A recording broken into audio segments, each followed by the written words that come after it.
എൻ്റെ പേര് ഷൈനി. ഞാൻ ആദ്യമേ തന്നെ അമ്മ മാതാവ് പ്രത്യക്ഷപ്പെട്ട ഈ പരിശുദ്ധ സ്ഥലത്ത് വന്ന് നിൽക്കുവാൻ അനുഗ്രഹം തന്ന ദൈവത്തിന് നന്ദി പറയുന്നു. ഞാൻ ഇന്നലെ ഓസ്ട്രേലിയയിൽ നിന്ന് വന്നു. ഇന്ന് അമ്മ മാതാവിൻ്റെ അടുത്ത് വന്ന് അമ്മ മാതാവിനെ സാക്ഷ്യപ്പെടുത്തണമെന്ന് ആഗ്രഹിച്ചു. ഞാൻ ആദ്യമായി ഉടമ്പടി എടുത്തത് ഓഗസ്റ്റ് 2023 അപ്പോൾ എൻ്റെ ഈ കഴുത്തിന് പുറകിലായിട്ട് രാത്രിയിൽ ഉറക്കം കഴിഞ്ഞ് എഴുന്നേറ്റ് വരുമ്പോൾ എപ്പോഴും ഒരു മുഴ, എന്നിട്ട് അത് ഭയങ്കര വേദനയോടെ വരുമായിരുന്നു. അപ്പം അതൊരു 2 വർഷമായിട്ട് അതങ്ങനെ വന്നുകൊണ്ടിരുന്നു. പക്ഷേ അന്ന് ഉടമ്പടി എടുത്ത് ഞാൻ ആ തൈലം വെച്ച് അന്ന് രാത്രിയിൽ ഞാനത് പുരട്ടി അന്ന് മുതൽ പിന്നെ ആ മുഴ ഞാൻ കണ്ടിട്ടില്ല. ഇപ്പം 2 വർഷത്തോളമായി എനിക്ക് യാതൊരു കുഴപ്പവും ഇല്ല. ഇന്ന് വരെ അത് കണ്ടിട്ടില്ല. പിന്നെ അത് കഴിഞ്ഞ് എനിക്ക് ഫൈബ്രോമയാൾജിയ ഉണ്ടായിരുന്നു. അപ്പം ഒത്തിരിയും മരുന്നുകൾ കഴിക്കുന്നുണ്ടായിരുന്നു വേദന മാറാൻ വേണ്ടി. പക്ഷേ എന്നിട്ടും ഒരു വേദനയ്ക്കും ഒരു കുറവുമില്ലായിരുന്നു. പക്ഷേ ഉടമ്പടി എടുത്ത അന്ന് മുതൽ ഈ മരുന്നുകളെല്ലാം നിർത്തി തൈലം ഉപയോഗിച്ച് എന്നും പ്രാർത്ഥന തുടങ്ങി. ആ വേദനകൾ ഇപ്പം ഒരു വേദനയും ഇല്ല. ഞാൻ നല്ല സൗഖ്യമായി അതിൽ നിന്ന്. പിന്നെ ഞാൻ രണ്ടാമത്തെ ഉടമ്പടി ഞാൻ ജാനുവരി 24 വന്നെടുത്തു. ആ ഉടമ്പടി എടുത്തു കഴിഞ്ഞ് ഞങ്ങളൊരു സ്ഥലം വാങ്ങിക്കാൻ വേണ്ടി ഒരു 3 വർഷം മുന്നേ, കോവിഡിന് മുന്നേ ഞങ്ങൾ സ്ഥലം പോയി കാണുകയും അത് ഇഷ്ടപ്പെടുകയും അന്നേരം അത് ആ സ്ഥലം ശരിയായിട്ടില്ല, പക്ഷെ ഞങ്ങൾക്ക് ജസ്റ്റ് കാണാൻ പറ്റത്തുള്ളൂ അങ്ങനെ ഒരു സ്ഥലം ജസ്റ്റ് അങ്ങനെ ഞങ്ങളത് ബുക്ക് ചെയ്തു. പിന്നെ അത് കോവിഡ് വന്നതുകൊണ്ട് അതെല്ലാം മാറിപ്പോയി. 3 വർഷത്തേക്കിന് അത് ഒന്നും നടന്നില്ല. അത് കഴിഞ്ഞ് രണ്ടാമത്തെ ഉടമ്പടി എടുത്തു കഴിഞ്ഞ് ഞങ്ങൾ അതുവഴി ഒന്ന് പോകുന്ന സമയത്ത് ഞങ്ങൾ ഈ സ്ഥലം പോയി പിന്നെ ഒന്ന് ചുമ്മാ പോയി കണ്ടു കഴിഞ്ഞപ്പോഴത്തേക്കിനും ഈ സ്ഥലം ഞങ്ങൾ ബുക്ക് ചെയ്തത് ഞങ്ങൾക്ക് ഇഷ്ടപ്പെട്ടില്ല. അന്ന് ബാക്കി എല്ലാ സ്ഥലങ്ങളും പോവുകയും ചെയ്തു. പിന്നെ അത് കഴിഞ്ഞ് ഞങ്ങൾ അവിടെ നിന്ന് അമ്മ മാതാവിനോട് ഞാൻ എപ്പോഴും പ്രാർത്ഥിക്കുമായിരുന്നു, അമ്മ മാതാവേ നിനക്ക് ഇഷ്ടമാണെങ്കിൽ, നിൻ്റെ തിരുക്കുമാരൻ അത് ആഗ്രഹിക്കുന്നതാണെങ്കിൽ മാത്രമേ എനിക്കിത് തരാവുള്ളൂ എന്ന് പ്രാർത്ഥിച്ചാണ് ഞാനിത് തുടങ്ങിയത്. അപ്പം ഈ സ്ഥലം അവിടെ നിന്ന് അപ്പം എൻ്റെ മനസ്സിൽ പറയുക, നീ ഇതിൻ്റെ ഓണറിനെ ഒന്ന് വിളിക്കുക. അപ്പം ഞാൻ അവിടെ നിന്ന് വിളിച്ചപ്പം ആ ഓണർ എന്നോട് പറയുക, നീ നിൽക്കുന്ന സ്ഥലം അതിപ്പോൾ നിനക്ക് അവൈലബിൾ ആണെന്ന് പറഞ്ഞു.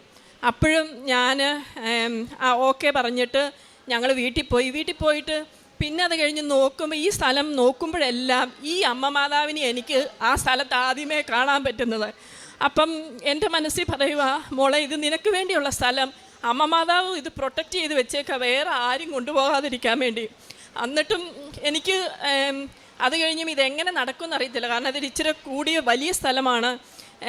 അതെങ്ങനെ വാങ്ങിക്കുമെന്നോ ഒന്നും അറിയത്തില്ല.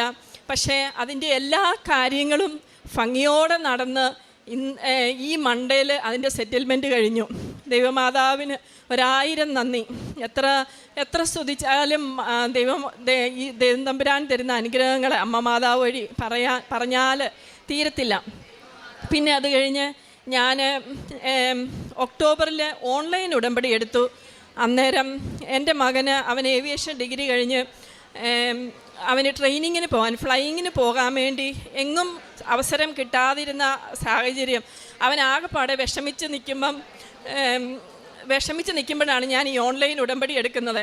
അന്നേരം അത് ഉടമ്പടി എടുത്ത ഒരാഴ്ച കഴിഞ്ഞപ്പോഴത്തേനും അവൻ എന്നോട് പറഞ്ഞു, മമ്മി ഇതുപോലെ നാട്ടിൽ നിന്ന് ഇൻഡിഗോ എയർലൈൻസ് അവർ ഒരു 2 വർഷത്തെ കേഡറ്റ്ഷിപ്പ് പ്രോഗ്രാം ഓസ്ട്രേലിയയിൽ തന്നെ കൊടുക്കുന്നു. പക്ഷേ അതിന് ഇന്ന കാര്യങ്ങളൊക്കെ വേണം, ആധാർ കാർഡ് വേണം. പക്ഷേ ഞങ്ങളവിടെ സിറ്റിസൺ ആയതുകൊണ്ട് കൊച്ചിന് ആധാർ കാർഡ് ഇല്ല. അപ്പം പക്ഷേ അവർ പറയുന്നുണ്ട് OC ഉണ്ടെങ്കിൽ കിട്ടുമെന്ന് പറയുന്നുണ്ട്. അപ്പം ഞാൻ പറഞ്ഞു, മോനെ നീ അപ്ലൈ ചെയ്ത് കഴിഞ്ഞപ്പം അവരാദ്യം പറഞ്ഞു കിട്ടും. അത് കഴിഞ്ഞ് പിന്നെ വന്നു, you are not eligible because നിനക്ക് ആധാർ കാർഡ് ഇല്ല. അങ്ങനെ ഇരിക്കുന്ന സമയത്ത് കൊച്ചു ഒത്തിരി വിഷമിച്ചു.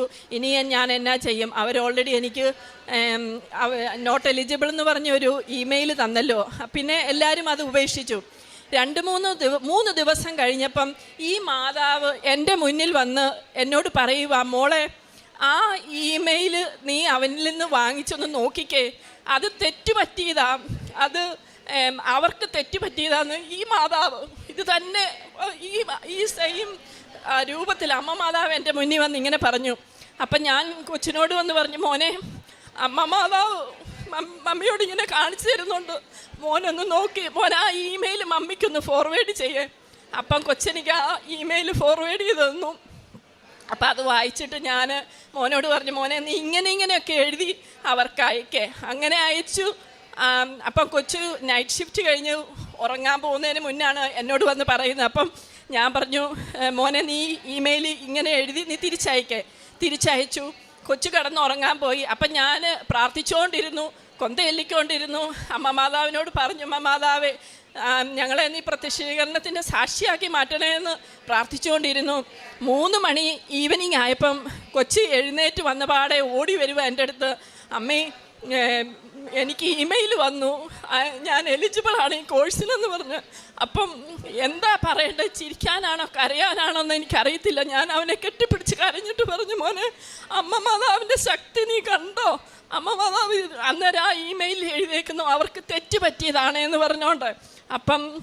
അപ്പം ഞാൻ മോനോട് പറഞ്ഞു കൊടുത്തു, മോനെ കണ്ടോ മമ്മീനെ ഇത് തന്നെയല്ലേ മാതാവ് ഒന്ന് പറഞ്ഞത്, അവർക്ക് തെറ്റ് പറ്റിയതാണെന്ന്. ആ സെയിം കാര്യമല്ലേ അവർ ഇമെയിൽ എഴുതിയേക്കുന്നത്. അങ്ങനെ കുഞ്ഞിൻ്റെ വിശ്വാസവും എൻ്റെ ഹസ്ബൻഡിൻ്റെ വിശ്വാസവും കുറച്ചൊക്കെ കൃപാസനത്തിനോട് ഉള്ള ദേഷ്യമല്ല അവർക്ക് കുറച്ചൊക്കെ മാറിയിട്ടുണ്ട്. ഇനിയും അവർ ഇവിടെ വരണം എന്നാണ് എൻ്റെ ആഗ്രഹം.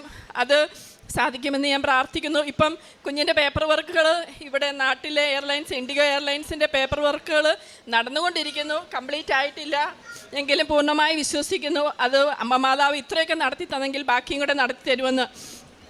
പിന്നെ എനിക്ക് ആദ്യത്തെ ഉടമ്പടി എടുത്തു കഴിഞ്ഞപ്പം ഞാൻ 4 വർഷമായിട്ട് ഞാൻ കാത്തിരുന്ന ഒരു കോഴ്സ്, ഒരു അനസ്തറ്റിക് കോഴ്സ് ചെയ്യാൻ വേണ്ടി ഞാൻ വെയിറ്റ് ചെയ്തിട്ട് എനിക്ക് കിട്ടുന്നില്ലായിരുന്നു.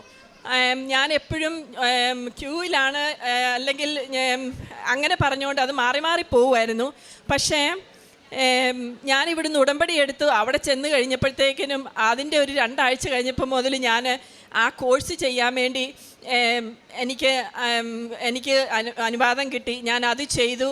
അത് കംപ്ലീറ്റ് ചെയ്യാൻ ഒത്തിരി പാടായിരുന്നു. പക്ഷേ ഞാൻ ഈ കൃപാസനത്തിൽ നിന്ന് കിട്ടിയ ഈ കാശുരൂപം വെച്ചുകൊണ്ട് ഞാൻ അവിടെ ചെന്ന് ആ അനസ്തറ്റിക് ചെയ്യുമ്പം എനിക്ക് യാതൊരു പ്രശ്നങ്ങളും ഇല്ലാതെ, എല്ലാം വളരെ ലൈറ്റായിട്ട്, ഒരു ടെൻഷനും ഇല്ലാതെ എനിക്ക് ആ കോഴ്സ് കംപ്ലീറ്റ് ചെയ്തു. ഇപ്പം വളരെ സന്തോഷമായിട്ട് അത് ജോലി ചെയ്യുവാൻ എനിക്ക് അമ്മ മാതാവ് കൃപ തന്നു. അപ്പം എൻ്റെ മനസ്സിൽ ഈ അമ്മ മാതാവിനോട് പ്രാർത്ഥിച്ചാൽ ഒരിക്കലും അമ്മ മാതാവ് നമ്മളെ കൈവിടത്തില്ല. പിന്നെ നമ്മുടെയൊക്കെ എത്ര വിഷമങ്ങളുണ്ടോ അതെല്ലാം വെരി ലൈറ്റായിട്ട് നമുക്ക് തോന്നുക. നമുക്ക് സ്ട്രെസ്സ് വരത്തില്ല. ഏത് കാര്യത്തിന് നിന്നാലും സ്ട്രെസ് ഇല്ലാതെ നമുക്ക് ചെയ്യാൻ സാധിക്കുന്നു. അതാണ് ഏറ്റവും ഒരു വലിയൊരു കാര്യമായിട്ട് എനിക്ക് തോന്നിയത്. പിന്നെ എപ്പോഴും ഞാൻ അമ്മ മാതാവിനോട് പ്രാർത്ഥിക്കുമായിരുന്നു, അമ്മേ മാതാവേ നിൻ്റെ പ്രത്യക്ഷീകരണത്തിൻ്റെ സാക്ഷിയാക്കി മാറ്റണേ എന്ന് അച്ഛനിവിടെ എപ്പോഴും പറയുന്നത്. പിന്നെ വേറൊരു കാര്യം ഉണ്ടായിരുന്നത്, എനിക്ക് ആദ്യത്തെ കാലത്തൊക്കെ എനിക്ക് ഇവിടെ ഈ കൃപാസനം പത്രത്തിനോടൊരിച്ചിരി ഇവിടുത്തെ ട്രോളുകളൊക്കെ കേട്ട് എനിക്കിഷ്ടമില്ലായിരുന്നു. പിന്നെ അച്ഛൻ്റെ ടോക്കുകളാണേലും എനിക്ക് അത്രയും അങ്ങോട്ട് ഇഷ്ടപ്പെടുത്തൊന്നുമില്ലായിരുന്നു. പക്ഷേ ഇപ്പം അച്ഛൻ്റെ ടോക്ക് കേട്ടോണ്ടല്ലാതെ എനിക്ക് ഉറങ്ങാൻ പറ്റത്തില്ല. അങ്ങനത്തെ ഒരു സാഹചര്യമാണിപ്പം. അത്രമേൽ എനിക്ക് അമ്മ മാതാവ് എൻ്റെ ജീവിതത്തിൽ, പിന്നെ എപ്പം നോക്കിയാലും എനിക്ക് അമ്മ മാതാവിനെ കാണാൻ പറ്റും. ഈ സെയിം അമ്മ മാതാവ് ഏത് കാര്യത്തിന് വേണ്ടി പ്രാർത്ഥിച്ചോ ആ അമ്മയുടെ മുഖം എനിക്ക് കാണാൻ പറ്റുന്ന ആ അമ്മയുടെ പ്രസൻസ്, അതാണ് എൻ്റെ വലിയൊരു ശക്തി. ഇപ്പം ഈ ഇത്രയും അനുഗ്രഹങ്ങൾ തന്ന അമ്മയ്ക്കും ദൈവകുമാരനും 1000 നന്ദി.